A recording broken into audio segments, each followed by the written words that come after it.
Well, why do you think that is? I mean, why is that? I mean, is it just because people are lazy today or they're bored?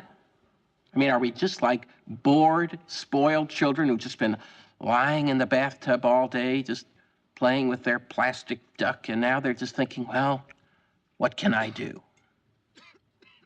Okay, yes. We're bored. We're all bored now. But has it ever occurred to you, Wally, that the process that creates this boredom that we see in the world now may very well be a self-perpetuating, unconscious form of brainwashing created by a world totalitarian government based on money, and that all of this is much more dangerous than one thinks, and it's not just a question of individual survival, Wally, but that somebody who's bored is asleep, and somebody who's asleep will not say no? See, I keep meeting these people. I mean, just a few days ago, I met this man whom I greatly admire. He's a Swedish physicist, Gustav Bjornstrand, and he told me that he no longer watches television, he doesn't read newspapers, and he doesn't read magazines. He's completely cut them out of his life because he really does feel that we're living in some kind of Orwellian nightmare now, and that everything that you hear now contributes to turning you into a robot.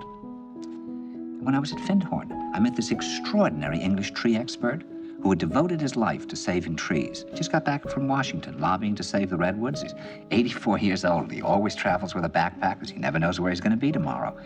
And when I met him at Findhorn, he said to me, "Where are you from?" And I said, "New York." He said, "Ah, New York, yes, that's a very interesting place. Do you know a lot of New Yorkers who keep talking about the fact that they want to leave but never do?" And I said, "Oh, yes." And he said, "Why do you think they don't leave?" I gave him different banal theories. He said, "Oh, I don't think it's that way at all."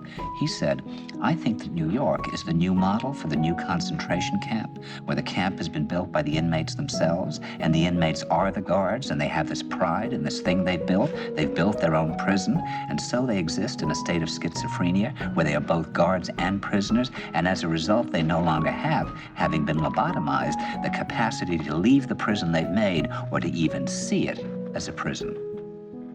And then he went into his pocket and he took out a seed for a tree and he said, "This is a pine tree." He put it in my hand and he said, "Escape before it's too late." See, actually for 2 or 3 years now, Chiquita and I have had this very unpleasant feeling that we really should get out. And we really should feel like Jews in Germany in the late 30s. Get out of here. Of course, the problem is where to go, because it seems quite obvious that the whole world is going in the same direction.